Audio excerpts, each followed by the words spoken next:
Ta foi, elle augmente par les bonnes actions et elle diminue par les péchés. Plus tu fais des bonnes actions, plus ta foi, elle augmente. Regarde, quand tu es dans la mosquée, que tu es avec des frères, que vous êtes en train de parler d'Allah, qui sont en train de te faire des rappels, qui te conseillent, que tu écoutes des rappels, tu es d'accord avec moi qu'à ce moment-là, ta foi se porte bien? Enfin, en principe, elle devrait bien se porter. D'accord? Je parle pour les cœurs qui ne sont pas morts. Donc, si tu veux, mon frère ainsi que toi, ma soeur, te sentir mieux, il va falloir que tu te concentres sur l'augmentation de ta foi. On va parler bien évidemment de pas mal de points. Et il faut que tu te concentres sur la surveillance de ta foi. Comme Abu Darda radiyallahu anhu, il disait, ça fait partie de la bonne compréhension de la personne qu'elle sache est-ce que sa foi augmente ou diminue. Donc chacun d'entre nous doit surveiller sa foi. Doit voir, j'en suis où au niveau de ma foi? Est-ce que j'ai des baisses de foi ou des augmentations? Si tu as des augmentations, alhamdulillah, demande à Allah subhanahu wa ta'ala qu'il raffermisse ta foi, qu'il t'augmente en iman, qu'il améliore ta situation. Ça c'est très bien. Si ta foi a baissé, écoute attentivement ce que je vais essayer, Inch'Allah, de te proposer, tout en sachant que ce que je vais te proposer, c'est tiré par les enseignements de nos savants. Alors, avant de te dire comment augmenter ta foi, sache qu'il y a des choses qui tuent la foi. Parmi ces choses-là, il y a les péchés. Plus tu fais des péchés, plus tu es en train de tuer ta foi. Également, l'amour excessif de la vie d'ici-bas. Quelqu'un qui du matin au soir vit dans la distraction, dans le suivi des passions, dans le shopping, dans le loisir, dans la perte de temps, dans le fait de regarder H24 des films, H24 il est sur YouTube, du matin au soir il est sur tous les réseaux sociaux qui existent, il est sur Snap, il est sur Insta, il est sur Facebook, il fait que ça. Il fait que ça du matin au soir, mais quand est-ce que tu trouves le temps pour ta foi si du matin au soir tu es dans ça? Après tu vas me dire ouais mais je m'en sers que pour faire la da'wah etc. Attention, même si c'est pour faire la da'wah, tu peux pas rester H24 dessus. Pourquoi? Parce que toi tu as besoin de te recharger. Pour pouvoir donner à autrui, il faut que toi tu te recharges. Et donc quelqu'un qui reste du matin au soir sur les réseaux sociaux, c'est un problème. C'est un problème parce qu'il n'a plus le temps de s'occuper de sa propre personne. Et vous savez, le prophète alayhi salatu wassalam, il a dit la foi s'use comme s'use le vêtement. Regardez ce qu'il a dit alayhi salatu wassalam. La foi s'use comme s'use le vêtement. Renouvelez votre foi. Donc tu as besoin, mon frère ainsi que toi, ma soeur, de renouveler ta foi, d'entretenir ta foi. Omar ibn Khattab radiyallahu anhu, il disait aux compagnons, venez, on augmente notre foi. Venons, on bloque un temps et on augmente notre foi. Ça, c'est Omar ibn Khattab radiyallahu anhu qui, tellement il pleurait par crainte d'Allah, il avait 2 traits noirs qui étaient tracés sur son visage. Essayez d'imaginer que lui, il faisait attention à sa foi. Qu'Abu Darda radiyallahu anhu et d'autres parmi les compagnons, ils surveillaient leur foi. Nous, aujourd'hui, on surveille principalement la vie d'ici-bas, l'argent. L'argent, les achats, le loisir, les voyages, les réseaux sociaux, la perte de temps, qu'est-ce que je vais manger, qu'est-ce que je vais boire, je vais rencontrer qui, etc., etc. Ça, se concentrer sur ça, c'est le meilleur moyen pour tuer ta foi. La dunya, l'excès dans la dunya, l'excès dans al-mubahat, les choses qui sont autorisées. Et d'ailleurs, ça fait partie des ruses du diable. Quand il n'arrive pas à te faire tomber dans la mécréance, qu'est-ce qu'il fait? Il essaye de te faire tomber dans l'innovation, te faire dévier du chemin du prophète. S'il n'arrive pas, il t'attaque sur les grands péchés. S'il n'arrive pas, sur les petits péchés. S'il n'arrive pas, il t'ouvre la porte des mubahat. La porte de tout ce qui est autorisé. Donc tu vas te retrouver dans des centres commerciaux à faire des achats. Et pour toi, il n'y a rien de mal. Je suis en train de faire des achats. Je suis en train de faire des achats. Je remplis mon frigo. J'habille mes enfants. Je fais plaisir à madame, etc. Il va t'ouvrir ces portes où il va te noyer dedans. Te noyer dedans au point où tu ne penseras qu'à acheter. Tu as tes applications sur téléphone, un clic et tu as la livraison, elle arrive à domicile. Et donc il va dire, mais attends, qu'est-ce que tu n'as pas encore? Et donc tu vas te retrouver rapidement à être malheureusement un esclave de la vie d'ici-bas. Et si tu te retrouves dans ce cas, il va falloir que rapidement tu te ressaisisses et tu te réveilles. Donc premièrement mon frère ainsi que toi ma soeur, si tu veux remonter la pente, parle avec Allah tabaraka wa ta'ala en l'invoquant. Le prophète alayhi salatu wassalam a dit, Allah tabaraka wa ta'ala est plus proche de nous que l'est le cou de notre monture, le cou de notre animal. Et c'est rapporté par l'imam al-Bukhari. Allah tabaraka wa ta'ala nous dit, وَنَحْنُ أَقْرَبُ إِلَيْهِ مِنْ حَبْلِ الْوَرِيدِ. Et nous sommes plus proches de lui que sa veine jugulaire. Donc Allah tabaraka wa ta'ala, il est très proche. Parle avec Allah tabaraka wa ta'ala, ouvre ton cœur à Allah subhanahu wa ta'ala et plains-toi à lui. Dis-lui à Allah, je suis faible. Commence déjà par reconnaître ta faiblesse. Commence par reconnaître tes manquements. Bien évidemment, ça va demander un cheminement. Donc ce cheminement spirituel, il va prendre du temps, ça va demander des efforts, mais quand tu fais des efforts pour Allah subhanahu wa ta'ala, Allah il t'ouvre toutes les portes qui mènent à lui. Toutes les portes qui mènent à la satisfaction divine. Toutes les portes qui vont amener le bonheur dans cette vie d'ici-bas ainsi que dans l'au-delà. Donc c'est pour cela, mes frères ainsi que vous, mes sœurs, premièrement, adressez-vous à Allah, invoquez-le. Allah tabaraka wa ta'ala dit: ô mes serviteurs, vous êtes tous dans l'égarement, excepté ceux que j'ai guidés, demandez-moi la guidée, je vous l'accorderai. C'est le hadith d'Abi Dharr qui est rapporté par Muslim. Donc la guidée, ça se demande, elle tombe pas du ciel. Quand on entend des gens aujourd'hui dire: Rabbi Yehdi, Inch'Allah, un jour Allah il va me guider, t'inquiète, je prierai quand Allah me guidera. Attention, c'est une grande erreur de votre part de penser qu'elle va tomber du ciel sans faire d'effort. Si tu penses là, je te demande une chose qui est très simple. Pourquoi est-ce que tu ne te comportes pas de la même manière quand tu veux te marier, quand tu as besoin de gagner de l'argent, quand tu es malade et que tu cherches des moyens pour guérir? Est-ce que tu restes à la maison et tu dis Inch'Allah, l'emploi il va taper à la porte, la guérison elle va venir sans que j'aille consulter un médecin, sans que je prenne des médicaments, je fais aucune cause et tout va aller pour le mieux? Non, pour la vie d'ici-bas, tu fais les causes. Et concernant l'au-delà, al-akhira, et ici on parle du paradis pour l'éternité, tu ne retrousses pas tes manches.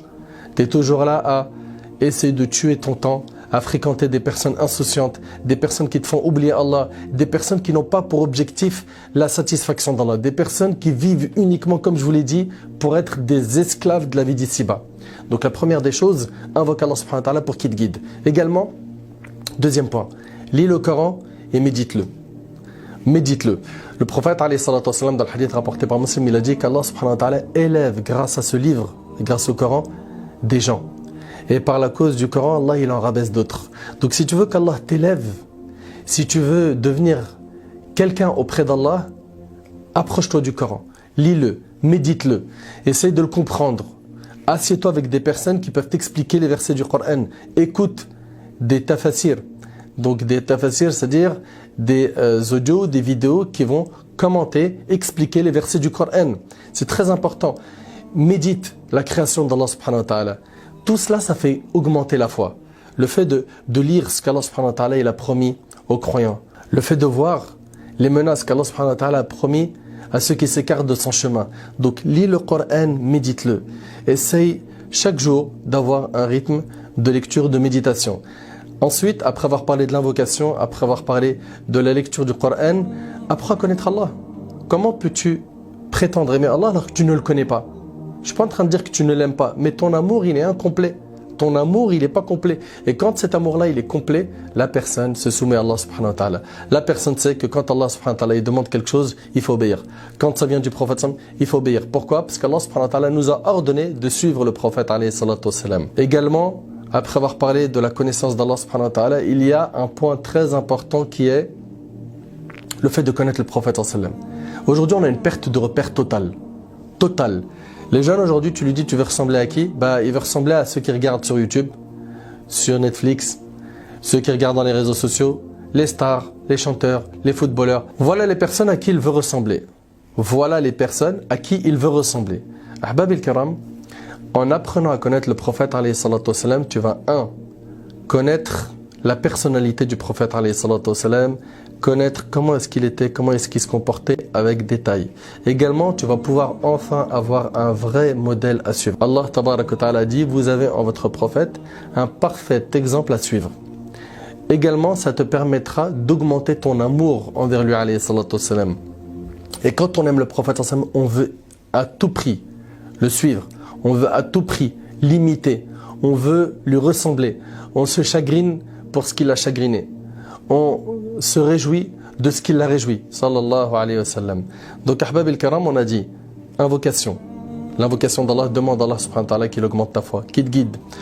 Demande à Allah subhanahu wa ta'ala de te faciliter de goûter à la saveur du Coran. Et ça, c'est le deuxième point, c'est de lire le Coran avec méditation, de l'écouter. Également, on a dit de connaître Allah subhanahu wa ta'ala par ses noms et ses attributs. Également, on a dit connaître le prophète sallallahu alayhi wa sallam. Un point très important, c'est ta fréquentation. Tu ne peux pas, mon frère ainsi que toi, ma soeur, cheminer vers Allah subhanahu wa ta'ala en ayant autour de toi des personnes qui amènent les gens vers le mal. C'est pas possible. Il va falloir que tu fasses un tri dans ta fréquentation. Et t'inquiète pas, Allah subhanahu wa ta'ala, il te remplacera cette fréquentation par des gens meilleurs. Si aujourd'hui tu es entouré de gens qui ne connaissent que les péchés, qui ne connaissent que la désobéissance, les grands péchés, qui se vantent de les faire, qui se concurrencent dans les grands péchés, qui ont normalisé et banalisé les péchés, il va falloir que tu changes cela. Et espère un jour être la cause de leur guider. Donc la fréquentation. Aussi, le fait d'écouter des rappels, comme cette vidéo. Cette vidéo-là, c'est un rappel qui s'adresse directement à ton cœur. Et vous savez, l'évocation d'Allah, le fait de parler d'Allah subhanahu wa ta'ala, c'est ce qui fait vivre le cœur. C'est ce qui fait vivre le cœur. Le prophète alayhi salatu wassalam, dans un hadith, écoutez bien, il est dans Sunan, il a dit « Ne multipliez pas le parler où l'on n'évoque pas Allah, car la multiplication du parler où l'on n'évoque pas Allah rend le cœur dur. Et le cœur le plus éloigné d'Allah, c'est le cœur dur. Donc plus tu vas parler d'autre chose qu'Allah, plus le cœur il va durcir. Et plus tu parles d'Allah, plus le cœur il s'attendrit. Plus tu commences enfin à trouver la paix intérieure, la sérénité. Tu commences à ressentir une joie que tu n'as pas réussi à trouver avec le matériel. D'où l'importance, je le dis et je le répète, d'évoquer Allah. D'ailleurs, Cheikh l'Islam Ibn Taymiyyah, ce grand savant, il a dit, l'évocation d'Allah pour le cœur, écoutez bien, est comme l'eau pour le poisson.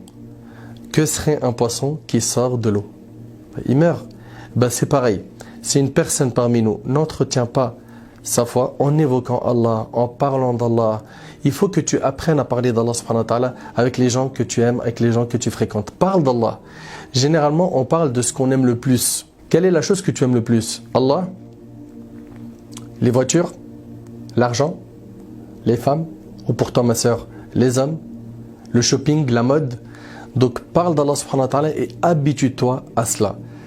Fréquente des gens pieux, parle d'Allah subhanahu wa ta'ala, et un point primordial, apprends la religion. Plus tu vas apprendre la religion, plus tu vas enfin pouvoir goûter à la saveur de la foi.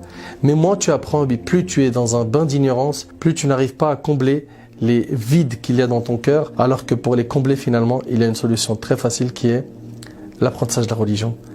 Et plus tu vas apprendre à connaître Allah, à connaître ce que Allah subhanahu wa ta'ala veut de toi, à connaître le prophète alayhi salatu wassalam, à t'attacher à lui, etc., plus ta foi elle va augmenter. Et je finis avec les bonnes actions et les mauvaises. Mon frère ainsi que toi, ma soeur, il y a des gens qui sont sur l'autoroute des bonnes actions et il y a des gens qui sont sur l'autoroute des péchés. Et les deux, ils sont dans une course folle. Soit tu vas te reprendre en main rapidement et tu commences à bifurquer, à prendre un autre itinéraire, à prendre un autre itinéraire pour ta foi, soit tu vas rester sur l'autoroute des péchés et sache que ce chemin-là, il est vraiment amer. Il est amer, il fait que dans ta vie, t'es pas bien. T'es pas bien. Alors que plus tu vas parler d'Allah subhanahu wa ta'ala, plus tu vas cheminer vers lui, plus tu vas prendre sa religion, plus tu vas faire des bonnes actions, plus tu vas te sentir bien. Donc, la mise en pratique, ça c'est le dernier point. Fais des bonnes actions. Prie en étant concentré. Lis le Coran, évoque Allah subhanahu wa ta'ala, apprends ta religion. Également, fais des aumônes.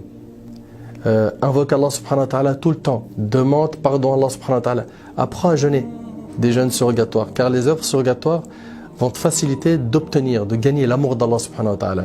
Mon frère ainsi que toi, ma sœur, si cette vidéo t'a aidé, remercie Allah subhanahu wa ta'ala et mets en pratique son contenu, car c'est ça le plus important.